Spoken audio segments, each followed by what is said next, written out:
Any journalist will tell you if you do tough stories, people attribute motives to you, usually have a partisan nature. How do you feel about being called Fife the Knife? I don't think that I go out to knife people, but I'm not afraid to go after politicians if I think they've abused public's trust or taxpayers' money.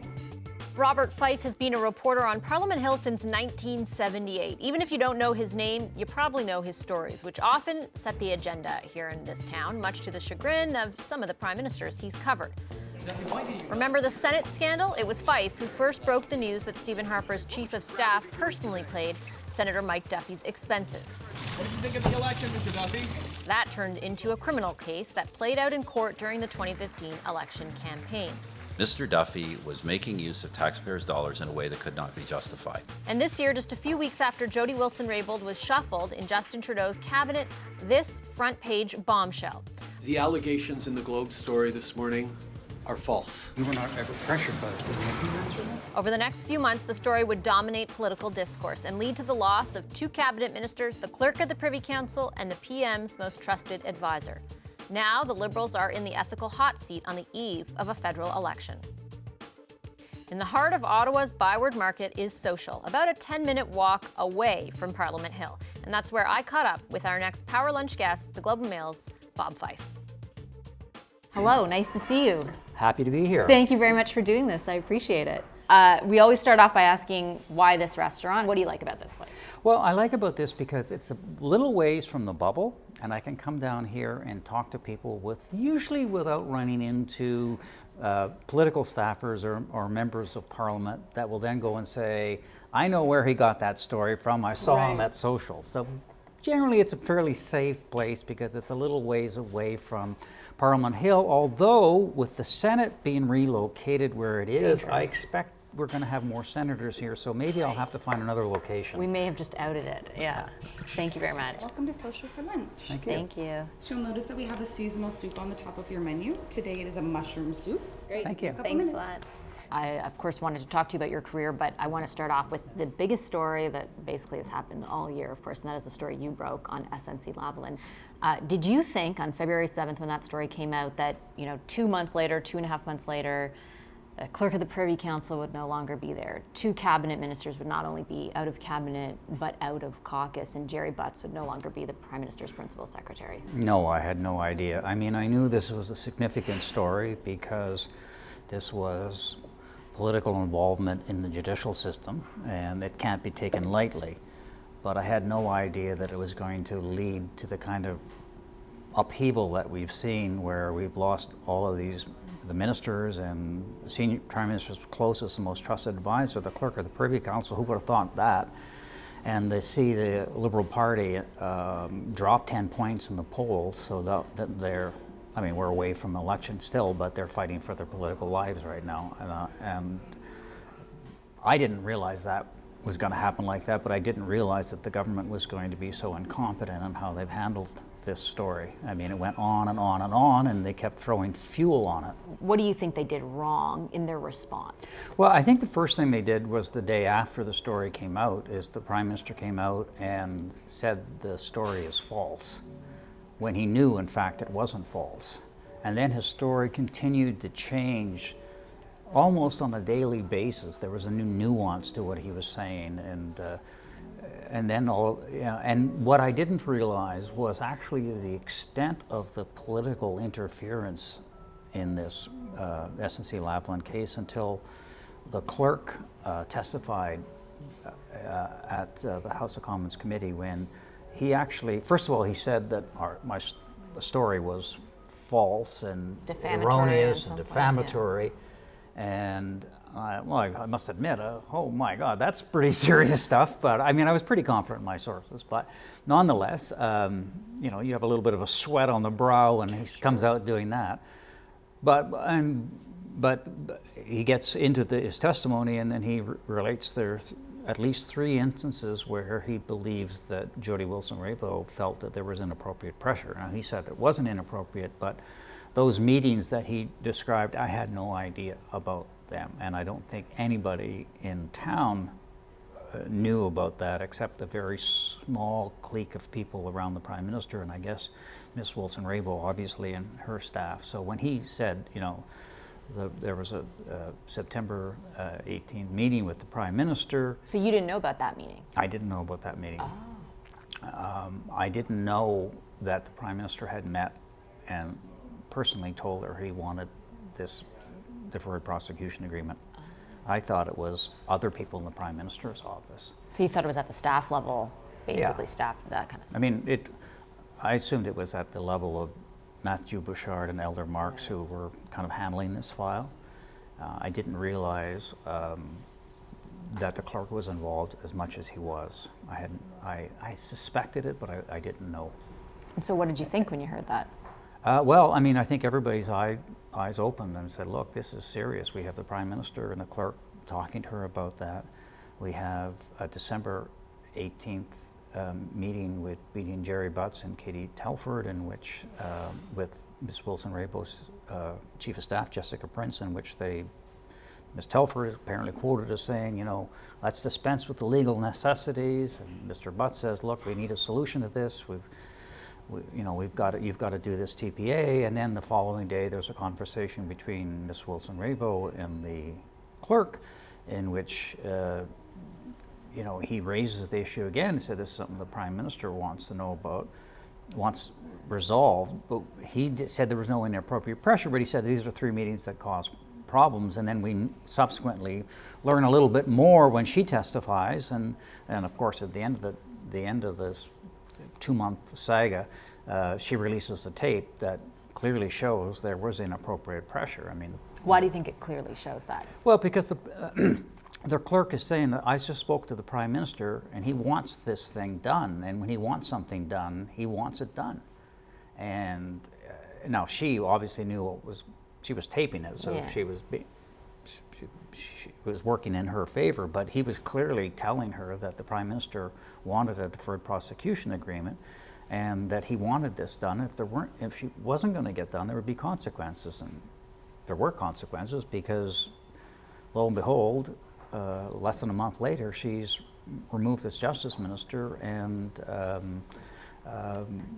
demoted to Veterans Affairs. And Montreal MP David Lametti, who I'm assuming they thought was more sympathetic to them, comes in as the Justice Minister. The government's argument around all of that is, hey, has become, not initially when they were denying your story, but has become, look, there could be 9,000 jobs at stake here. We were doing whatever we could. Except that's being to save debunked. that. We don't know. The Yeah. 9,000 jobs has been Or jobs, debunked. period. There could, the health of this, the future of this company, the viability of this company could have been at stake, and so we were doing what we thought necessary. Right. Well, I think there is a legitimate argument that many people in the business community, and certainly Liberals, are saying that SNC-Lavalin is a major engineering and construction company.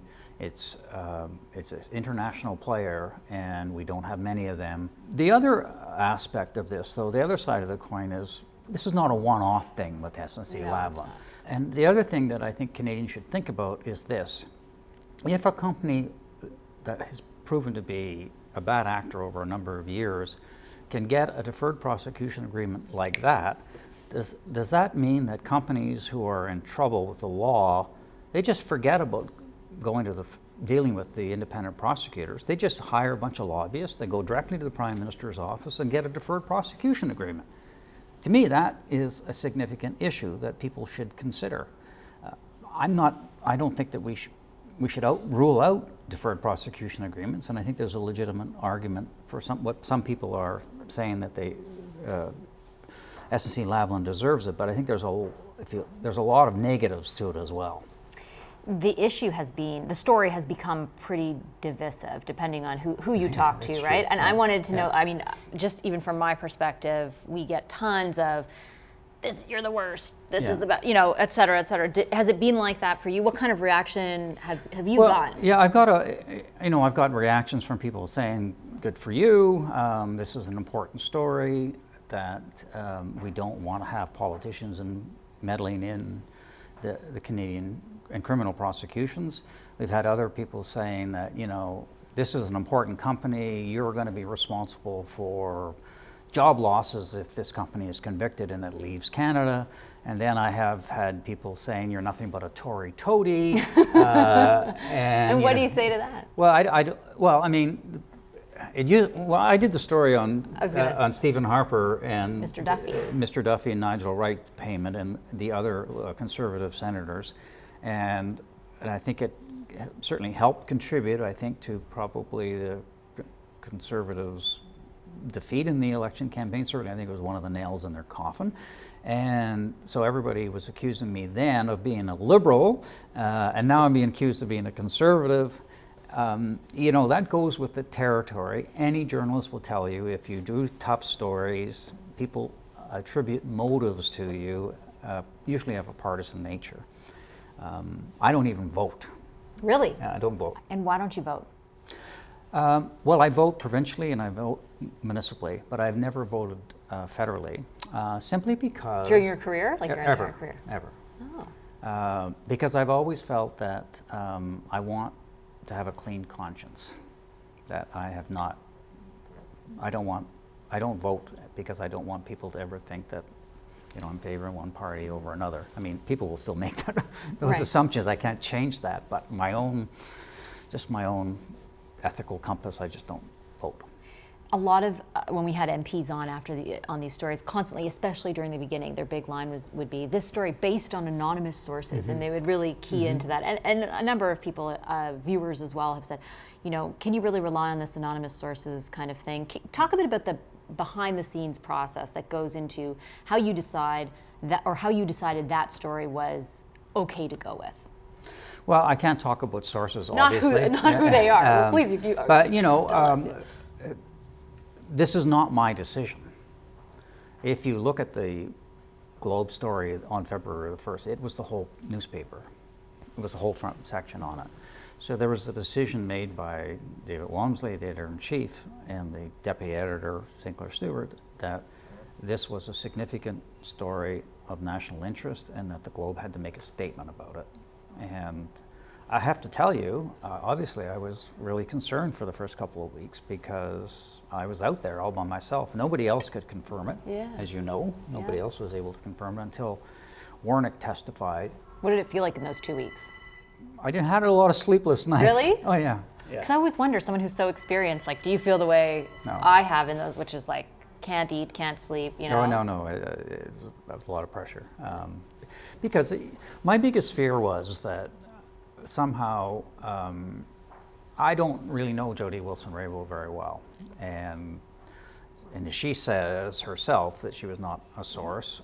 She had never authorized anybody to be a source. So I had no idea whether they were going to get to her and say, go out there and deny this story.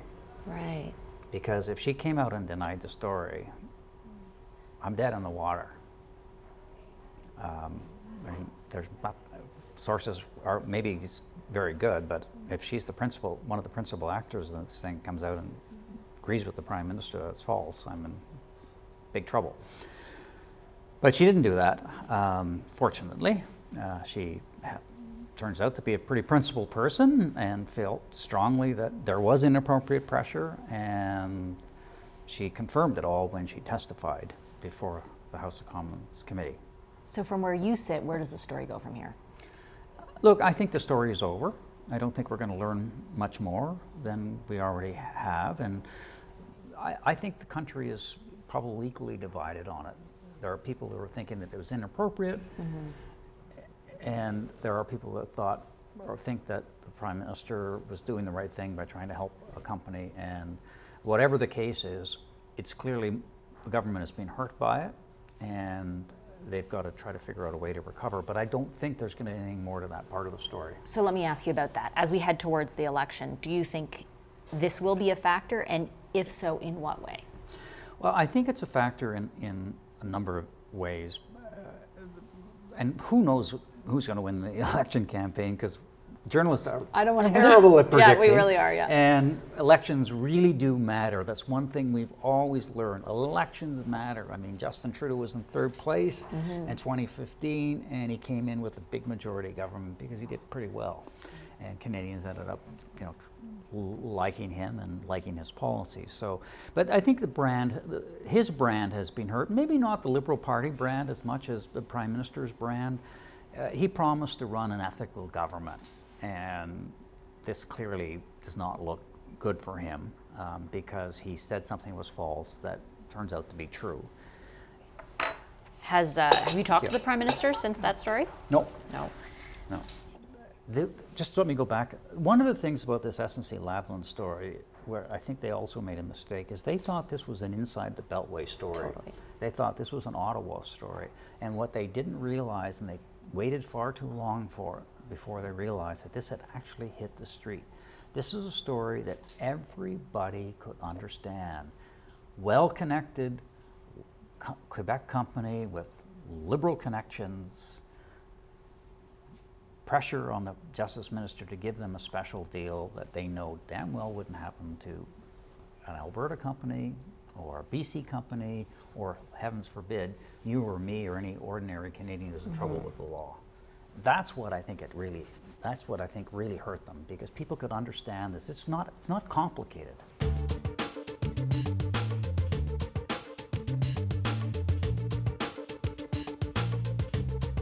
Let me talk more broadly about your career. You've been working in four decades, is that right? I started in radio, and I worked in wire service, both United Press and Canadian Press.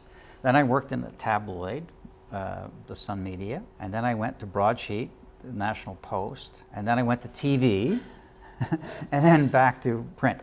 So, I've been a bureau chief in sort of 4 mediums. Yeah. So it's. Do you have a favorite medium? My favorite medium is print. Yeah.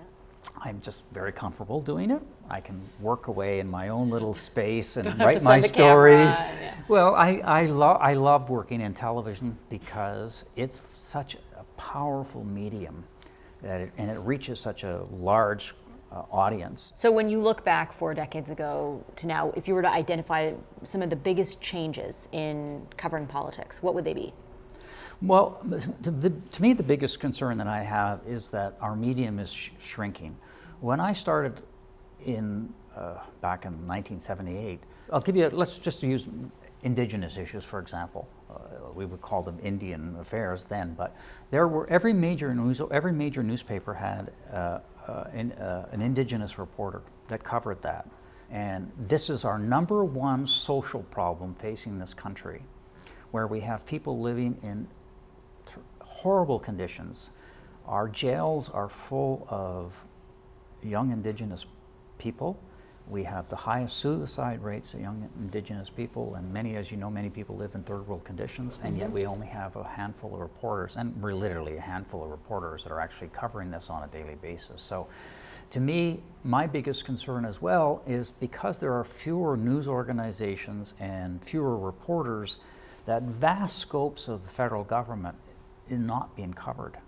And I think our democracy is not being well served. Probably somewhere around 20% of government is being covered by the journalists who are left. So there's a whole lot of that stuff we don't know anything about. Is there a solution? Is there do you foresee that changing? Yeah, I do. I'm not pessimistic. No? I mean, people have been also used to getting everything free, but now I think if you want quality product, you're going to have to pay for it. Because I noticed that with your stories. Everything. The Globe, right? Yeah. That was the first time Yeah. I've ever seen such big news available only to subscribers. Only to subscribers, and we got something like 3,000 subscribers out of that, maybe more. Oh, wow. But certainly at least 3,000, because they wanted to read this, but you have to pay for it. So there'll be a pay model that will work. It's going to take some time, but I'm actually optimistic because I don't think people want to be ill-informed. I agree. When you look back over your career, is there one story that you covered that stands out to you that you're kind of most proud of? I come from a small town in Northern Ontario, and the people in that community are hardworking, they pay their taxes, and they're very ethical. You have to obviously do the big policy things because it impacts people's lives, but I do think that people who pay their taxes and are honest and hardworking deserve politicians who should do the same thing. So I kind of act as a watchdog on some of that. No, the big stories, you know, I've had lots of big stories. You know, this is probably the biggest one of my career. You think so? Well, only because of the fallout? It's the fallout, right? What happened. Is there any story that you look back on you wish now, knowing what you do, you had covered differently? Yep. Yeah, there's quite a number, actually. A lot. Hindsight's a wonderful thing. Isn't it? Yeah. You know, look, there's lots of times where I think I probably was unfair, or I torqued the story too much. Really? Yeah. I mean, I know I wouldn't do it today what I may have done 20 years ago, right? Do you think you've changed in the like the way you approach things or the way you write things has changed? Yeah, I mean, as you've there's a gotten bit older? of a, yeah, I think so. I mean, I'm still a very tough reporter. Yeah. And I mean, people call me Fife the Knife, but Yeah. But you know, I think I try to be fair. And maybe I wasn't. There were some stories for sure I wasn't fair with. And how do you feel about being called Fife the Knife, or that your name has become a verb? I'm not Fife the Knife. I mean, I'm not. I don't think I don't think that I go out to knife people, but I'm not afraid to go after politicians if I think they've abused public's trust or taxpayers' money. A lot of journalists, and I understand that, it's not easy to challenge people. There's a lot of pushback. People don't like it. They don't like you. They say mean things. It's uncomfortable. It's not comfortable. But I've got a thick skin. Yeah. When you look towards the future, how long do you think you're going to be doing this for? Well, that's a good question. I'm turning 65 in May. Will you be retiring at 65? No. I like my job. It's fun. The answer to your question is, I'll probably do it for a couple more years. A couple more years. Yeah. And then after Because, that? I don't know, because I haven't thought about it. That's kind of interesting. No, look, Craig Oliver's 80 and he's still he's- working, yeah. so, you know, maybe I'll be around till 80.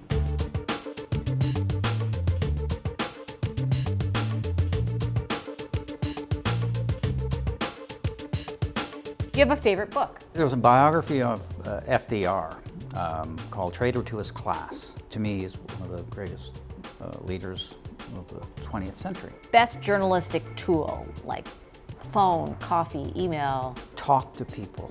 Most interesting place you've traveled for work? The Middle East. Fill in the blank here. When people recognize you, you find it. I want to blush. I think I know the answer to this one, but would you ever run for office? No, I have a great deal of admiration for people, but no. How do you know there's more to a story? Is it a gut feeling? What is it? It's sometimes a gut feeling.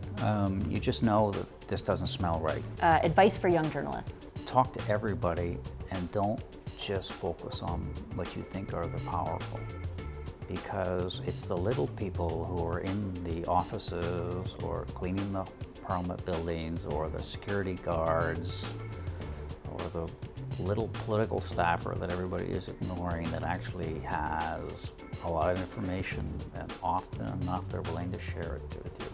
Good point. Do you have a favorite food? Well, because it's you, I have to say Greek. Excellent answer. Excellent answer. That's it. Thank you very Okay. much. I really appreciate you Thank you. doing this. Thank Okay. you.